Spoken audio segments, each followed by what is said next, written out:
Prosperity, success, and happiness is directly connected with the state of your awareness. If there is awareness within you, then whatever you do, you will find success. And if there is no awareness within you, then no matter what you do, you will face failures after failures. It all depends on what you are from within. When a businessman starts falling to temptations, and those temptations can be of several types: other women, sex, pleasures, too much of selfishness, arrogance, ignorance towards one's wife. Since wife is the real Lakshmi, she is alive, and if she is a pious woman, a spiritual being, then definitely she is the real Lakshmi of your house. And all the stone idols of all goddesses come after her, because God or goddess is within human beings and not in idols. God is not in the worshipped object, it is in the worshipper. It is not in the object to which you pray, it is in the innermost source from where the prayers come up. It is always within.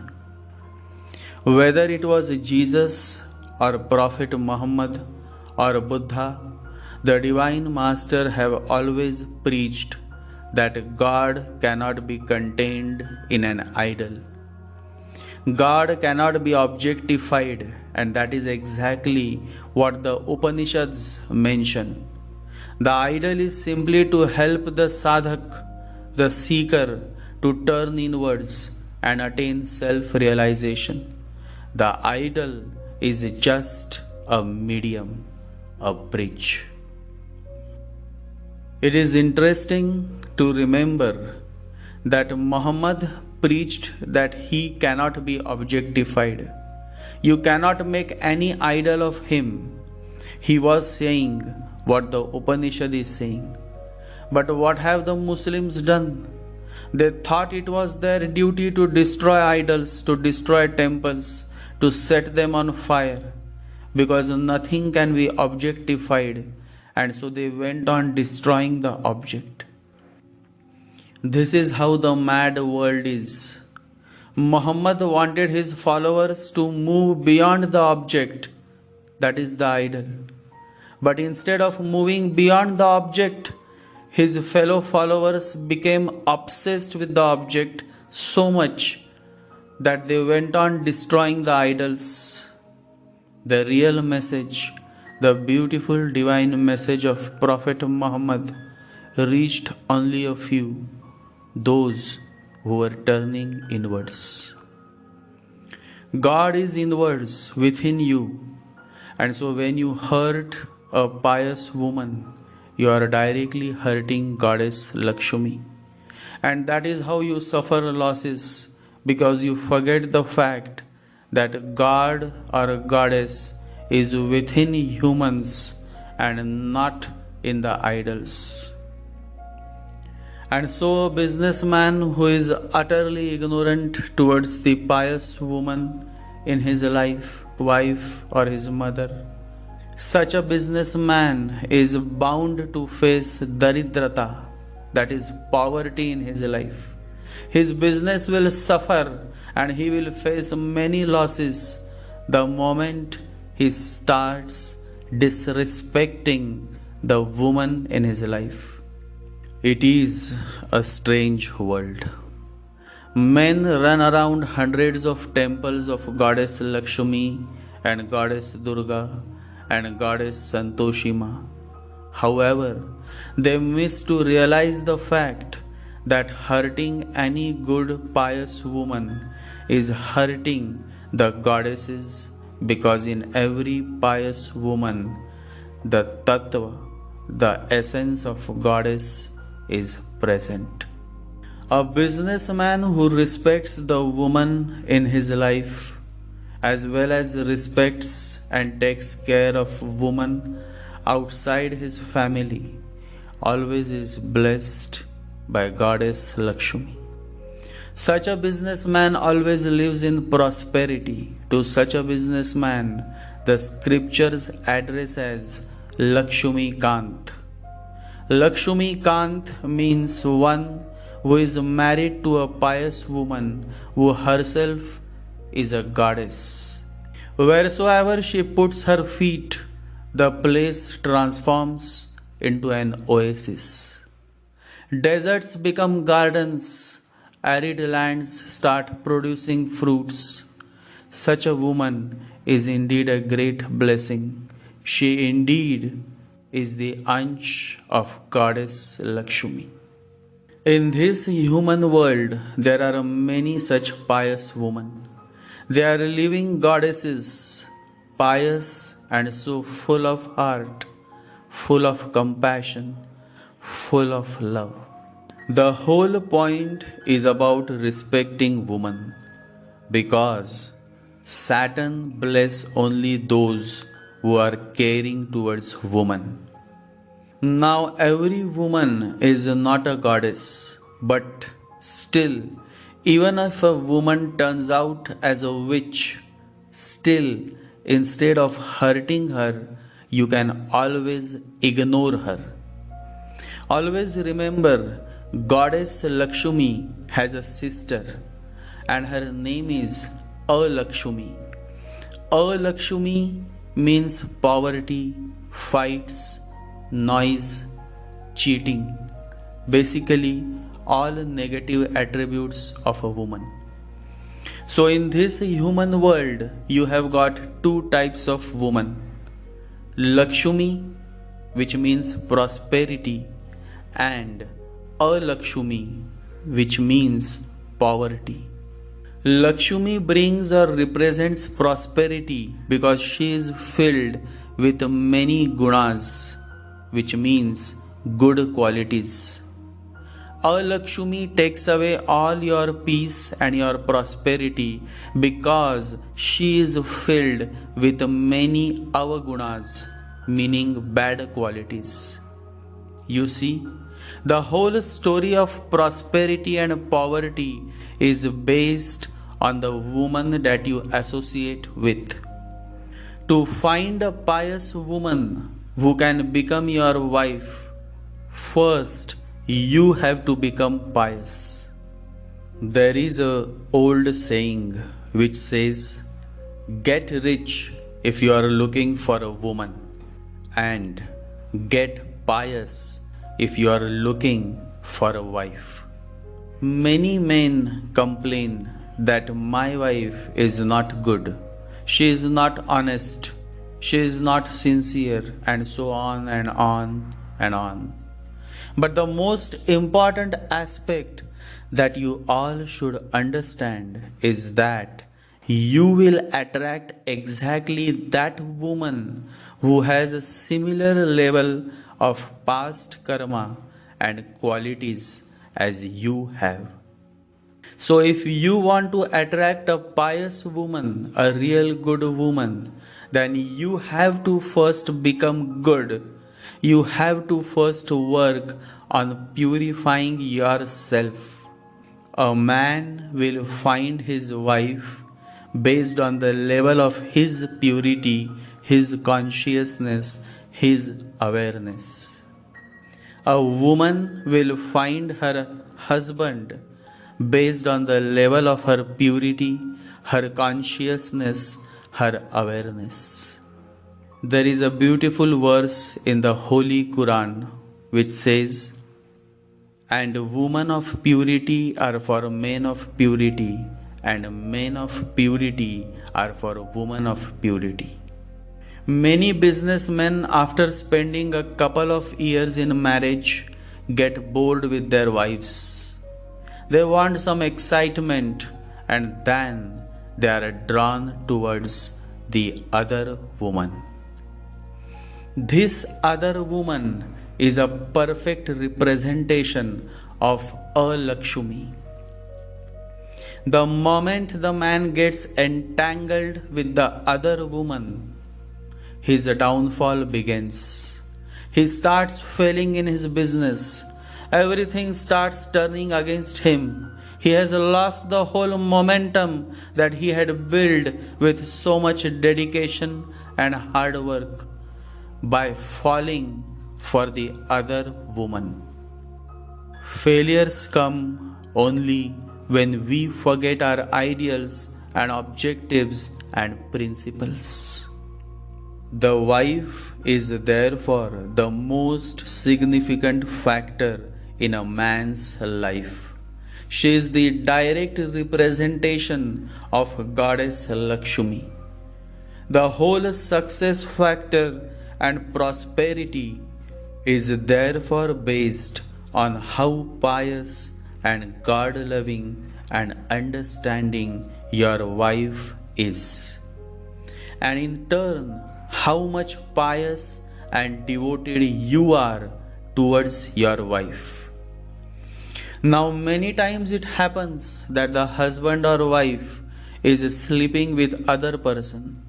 In such a scenario, tell me, how can Lakshmi stay in your house? Money is not Lakshmi. Lakshmi is the sum total of all the happiness, peace, joy, and good qualities that comes along with money. Only then the money is worth it. Lakshmi, therefore, is the goddess of wealth, because wealth consists of your happiness, your good health, your willingness to live more and contribute more to this beautiful planet, our Mother Earth. There are many couples who have millions in their bank accounts, but have you seen how terrible their marriage life is? They are living under the same roof, but not seeing each other's face. Now tell me, is this a sign of Lakshmi or Alakshmi? It is a sign of Alakshmi. The whole essence of my sharing is to help my listeners and my readers realize the fact that Lakshmi or prosperity comes only when you live your life with awareness and by being righteous and following the dharma, following the voice of your heart. A good businessman is one who feeds the poor, donates money to NGOs, basically one who balances the act. If he is earning 1000, then he will donate minimum 10% of his profit earning for a good cause. Balancing the act is all what life is all about. Balance is the key to life. Horoscope always should be balanced, and it will appear as balanced only when you start balancing your act, because horoscope is just a blueprint of your act, that is your karma. That is why I always say that horoscope is dead, but you are alive. And so it is up to you to change yourself, to allow change happen within you. And that is possible only when you start walking on the path of Buddha, the path of Krishna, the path of love and devotion, Bhakti Marg. Always remember, for success in life, you need yukti, that is skill, and shakti, that is strength, bhakti, that is devotion, and mukti, that is freedom. So, for success in life, you need skill, strength, devotion, and freedom. People ask for remedies, but beyond remedies, there is something that can actually bring a great positive change within you, and that is your heart. Only a man of heart, a woman of heart, only those who are following their heart can someday attain Krishna, attain Govind, God consciousness. Srila Prabhupada of ISKCON says, the individual soul is forever a servant of the super soul, and therefore his relationship with the super soul is to offer service. That is called Bhakti Yoga or Bhakti Bhav. If I tell you to do a certain remedy, then you will do it, but it will be exactly the way a robot executes a certain action.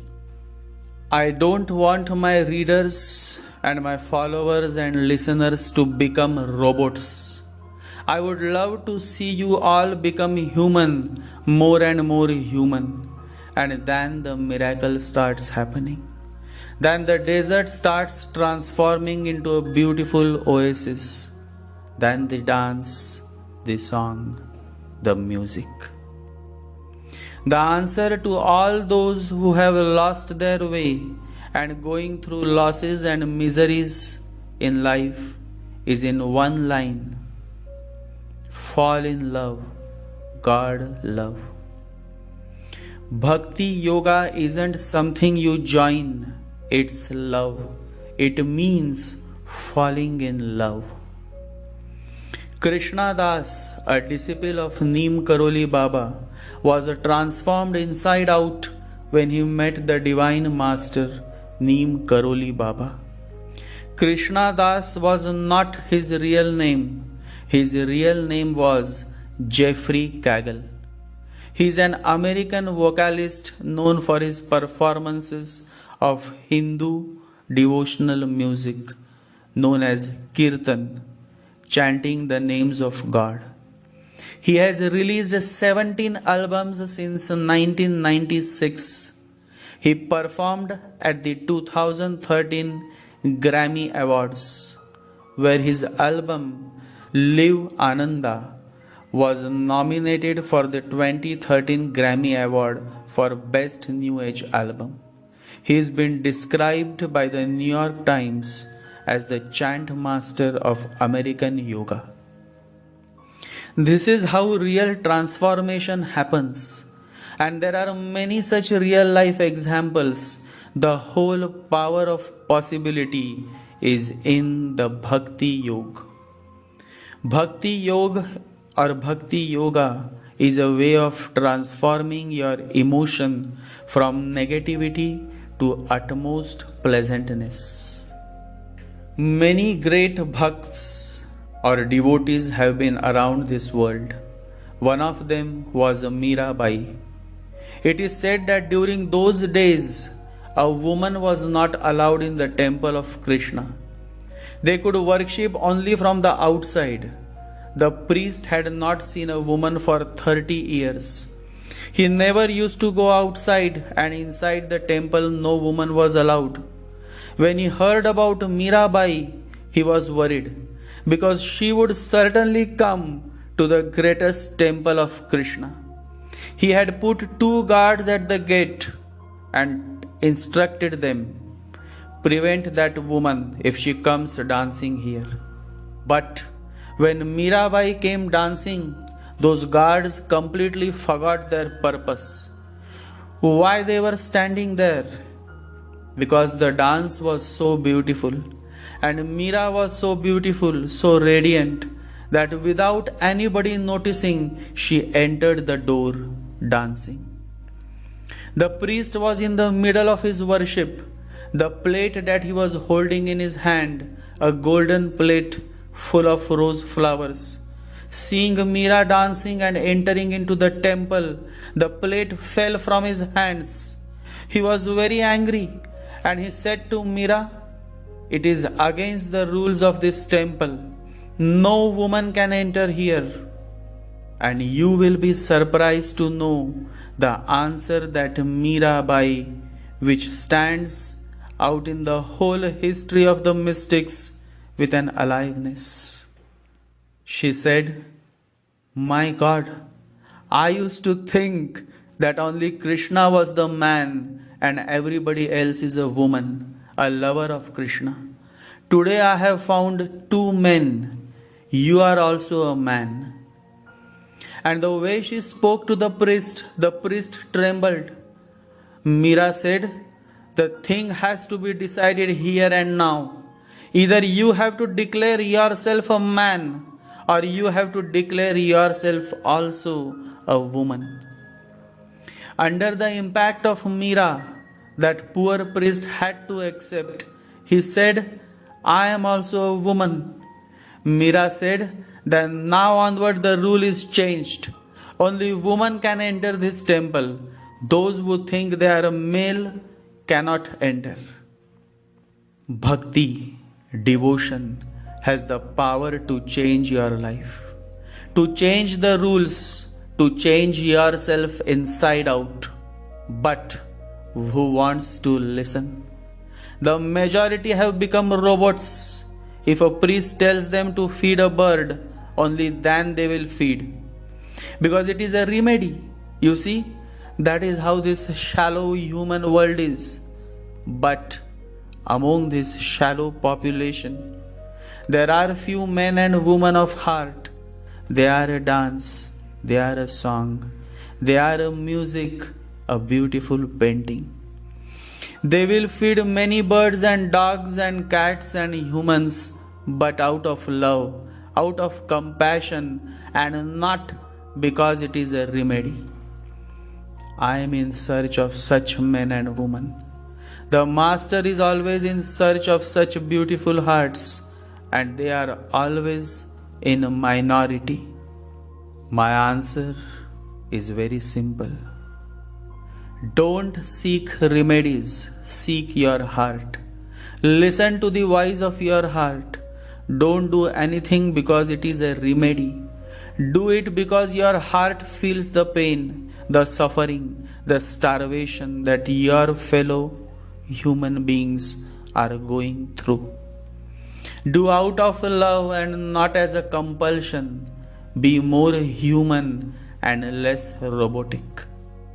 The only remedy to all your miseries and difficulties is embarking on the path of devotion, the path of love. The more you are devoted to God, the more you can be patient. Sai Baba therefore emphasizes on two words, Shraddha or Saburi. Shraddha means faith and Saburi means patience. Faith and patience. When you have both faith and patience and purity of thoughts, ideas start coming towards you. And that is how great businessmen are born. You can receive good business ideas from the universe when your antenna is positioned well, when your antenna is clean and pure. Meditation, chanting the holy mantra or reading the holy scriptures is an effective tool that help you get the necessary bath every day, so that your antenna remains clean and can receive the signals from the beyond. Nikola Tesla, one of the greatest scientists, says, my brain is only a receiver. In the universe, there is a core from which we obtain knowledge, strength, and inspiration. I have not penetrated into the secrets of this core, but I know that it exists. Nikola Tesla is one of the greatest scientists that the world had ever known, and probably the only one after Einstein who believed in God, in the supreme non-physical world. Further, Nikola Tesla says, the day science begins to study non-physical phenomena, it will make more progress in 1 decade than in all the previous centuries of its existence. Everything is possible. Business can get back to normal.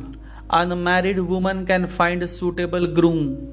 Jobless man can find a job, but only when they start turning inwards, when they start focusing within, when they switch to meditation, to chanting the holy mantra, the holy name of God. And that indeed is the greatest remedy, but only if you have a certain depth of understanding. Understanding cannot be studied. Nobody can teach it to you. You will have to learn how to dive within yourself, not in the scriptures, but within your own existence. Always remember, you have to walk yourself. The master may show you the way, but ultimately, as the Buddha says, you have to work out your own salvation, all by being yourself, all by being alone. Remove the idea that anybody else is responsible for your misery and suffering. Remove the idea that somebody can give meaning to your life. Accept that you are alone, born alone, and you will die alone. The master is not the giver of truth. The master is the pointer towards the truth. Ultimately, it is you who have to take efforts, turn inwards, and realize the fact that it is only through your heart that you can touch the sky. You can make the impossible possible. Love to all my listeners, readers, and followers. Meditate every day.